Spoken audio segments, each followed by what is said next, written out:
Hello student, आप सभी का स्टडी विद सत्यभामा से यूट्यूब चैनल में स्वागत है। और आप सभी के लिए बहुत ही अच्छे प्रश्नों की सीरीज अपन लोग स्टार्ट कर रहे हैं। जो भी छात्रावास अधीक्षक की तैयारी कर रहा है उनके लिए बहुत ही अच्छे क्वेश्चंस की सीरीज स्टार्ट होने वाली है। और बहुत ही ऐसे क्वेश्चंस हैं जो आपके एग्जाम में डायरेक्ट हिट होंगे, ठीक है। और जो आबकारी के कर रहे हैं उनके लिए भी इंपॉर्टेंट है, क्योंकि जीके जीएस सभी का सेम रहता है। तो बिना किसी देरी के अपन स्टार्ट करते हैं। अपना पहला प्रश्न वो है आपका, संविधान सभा का गठन कब हुआ था?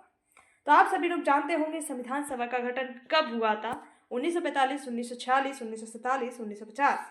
तो 1946 को संविधान सभा का गठन हुआ था और 9 दिसंबर 1946 को संविधान सभा की पहली बैठक हुई थी। ध्यान रखना है बच्चों, बिल्कुल यही इसका आंसर है। नेक्स्ट प्रश्न आपका क्या है? भारतीय संविधान कब लागू हुआ? तो आप सभी बताइए, आपने संविधान का प्रियम्बर पढ़ा होगा, उसमें भारतीय संविधान लागू होने की डेट नहीं है, परंतु जो आपका अधिनियमित यानी बन के तैयार हुआ था उस दिन की डेट है, वो आपकी 26 नवंबर 1949 है। और संविधान जो लागू हुआ था वो 26 जनवरी 1950 को हमारा संविधान बनकर तैयार लागू हो गया था। और ये हमारे लिए गौरव की बात थी, क्योंकि हम एक स्वतंत्र भारत में आपकी संविधान को लागू किया गया था। और हमारे स्वतंत्र भारत में हम बहुत ही अच्छे से रह रहे हैं, अंग्रेजों की गुलामी से बेहतर, ठीक है। नेक्स्ट है, संविधान किस भाग में मौलिक अधिकार वर्णित है? तो संविधान का कौन सा भाग है? यानी संविधान में टोटल 22 भाग हैं, ठीक है, जो संविधान है उसमें। फिर उसके सब भाग तो बहुत सारे हैं, परंतु टोटल भाग कितने हैं? हमारे ओरिजिनल कॉन्स्टिट्यूशन में 22 भाग हैं। तो संविधान में मौलिक अधिकार वर्णित है, उनके कौन से भाग में वर्णित है, ठीक है, कौन सा चैप्टर बोल सकते हैं, तो कौन से खंड में वर्णित है? First, second, third, fourth.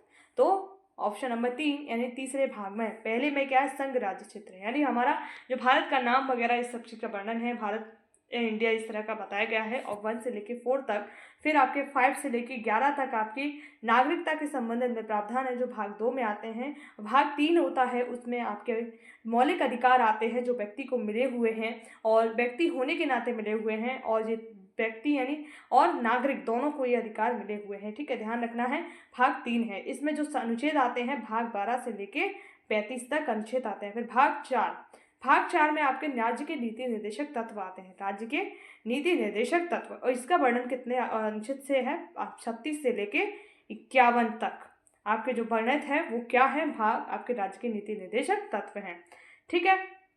Next प्रश्न है आपके इम्पोर्टेंट है, अजंता की गुफा किस शैली की चित्रकला के लिए प्रसिद्ध है? तो अजंता की जो गुफा है किस शैली की चित्रकला के लिए प्रसिद्ध है? मुगल शैली, पहाड़ी शैली, बौद्ध चित्रकला और राजस्थानी। आप सभी को पता है अजंता की गुफा बौद्ध चित्रकला शैली के लिए सबसे ज़्यादा प्रसिद्ध है, ठीक है।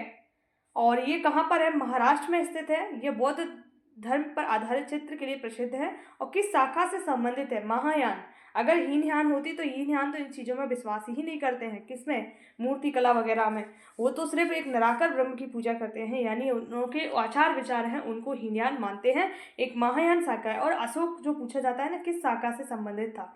तो अशोक एक महायान शाखा से ही संबंधित था। ये मौर्य वंश का प्रतापी शासक था। नेक्स्ट है, भरतनाट्यम किस राज्य की शास्त्रीय नृत्य शैली है? तो आप सभी को पता है भरतनाट्यम किस राज्य की शास्त्रीय शैली है? केरल, तमिलनाडु, कर्नाटक, आंध्र प्रदेश। तो बताइए कौन सी है? ऑप्शन बी, तमिलनाडु की शास्त्रीय शैली है, ठीक है। नेक्स्ट है, किसे भारतीय शास्त्रीय संगीत का जनक कहा जाता है? तानसेन, भरत मुनि, जिनका नाम है भारती हो चुका है, भरत मुनि है, भारती मुनि या भरत मुनि, अमीर खुसरो। तो भरत मुनि हैं, इन्हें भारतीय शास्त्रीय जो नाट्य शास्त्र की रचना की थी इन्होंने, और भारतीय संगीत, नृत्य और नाटक का आधार था। और इन्हें क्या कहा जाता है? शास्त्रीय संगीत का जनक कहा जाता है, ठीक है। तो देखो, बिल्कुल नया प्रश्न है, आपने शायद ये पढ़ा नहीं होगा, परंतु आप पढ़ लीजिएगा और नोट डाउन कर लीजिएगा जो भी प्रश्न आपके गलत होते हैं। कथकली नृत्य का संबंध किस राज्य से है? तमिलनाडु, उड़ीसा, केरल और आंध्र प्रदेश। तो कथकली जो नृत्य है उसका संबंध कहाँ से है? तो बताइए बच्चा लोगों, तो वो क्या है? केरल, ठीक है। केरल में कथकली जो नृत्य है वो किया जाता है, और ठीक है।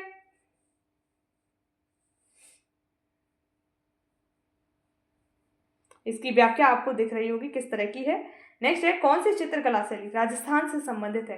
तो राजस्थान से इसमें कौन सी चित्रकला है? पटचित्र, मधुबनी, फड़ चित्रकला या वारली। आप बताइए कौन सी चित्रकला है? तो फड़ चित्रकला आपकी कहाँ से संबंधित है? राजस्थान से है, हमारा राजस्थान। ठीक है। और राजस्थान में आपको घूमने के लिए काफ़ी अच्छे प्लेस हैं और राजपूतों की एक धरोहर इसे माना जाता है राजस्थान को। ठीक है, आप ध्यान रखिए। फर चित्रकला राजस्थान की लोक चित्रकला है जिसमें लंबी कपड़े की चादरों पर देवी देवताओं की कथाएं चित्रित की जाती थी। ठीक है, लंबी जो कपड़े होते थे उनके ऊपर देवी देवता होते थे, उनकी जो चित्रकला पर कथाएं निरूपित की जाती थी। ठीक है, ध्यान रखना है। नेक्स्ट है, भारत में शास्त्रीय संगीत की कितनी मान्यता प्राप्त प्रणालियां हैं? 1, 2, 3, 4। संगीत की बात कर रहे हैं, मान्यता प्राप्त 2 प्रणाली है।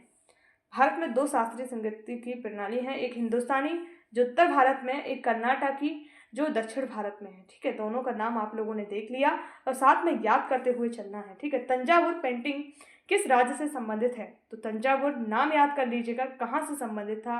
एक राजवंश की राजधानी भी तंजावुर रही थी, तो ध्यान कीजिए और कमेंट में जरूर बताना। तमिलनाडु, केरल, कर्नाटक और महाराष्ट्र। तो ये है आपका तमिलनाडु। क्या है? तमिलनाडु। ठीक है, तंजावुर सोने की पत्तियां और कीमती पत्थरों से सजाई जाती थी ये चित्रकला। ठीक है, ये भी आपको यहाँ पर याद हो गया। रविन्द्रनाथ ठाकुर को किस संगीत शैली में विशेष लगाव था? यही जो व्यक्ति थे, इन्होंने हमारा जनगण मनगण लिखा था, गजल, रविंद्र संगीत, ध्रुपद, ठुमरी। तो ये रविंद्र संगीत के पास में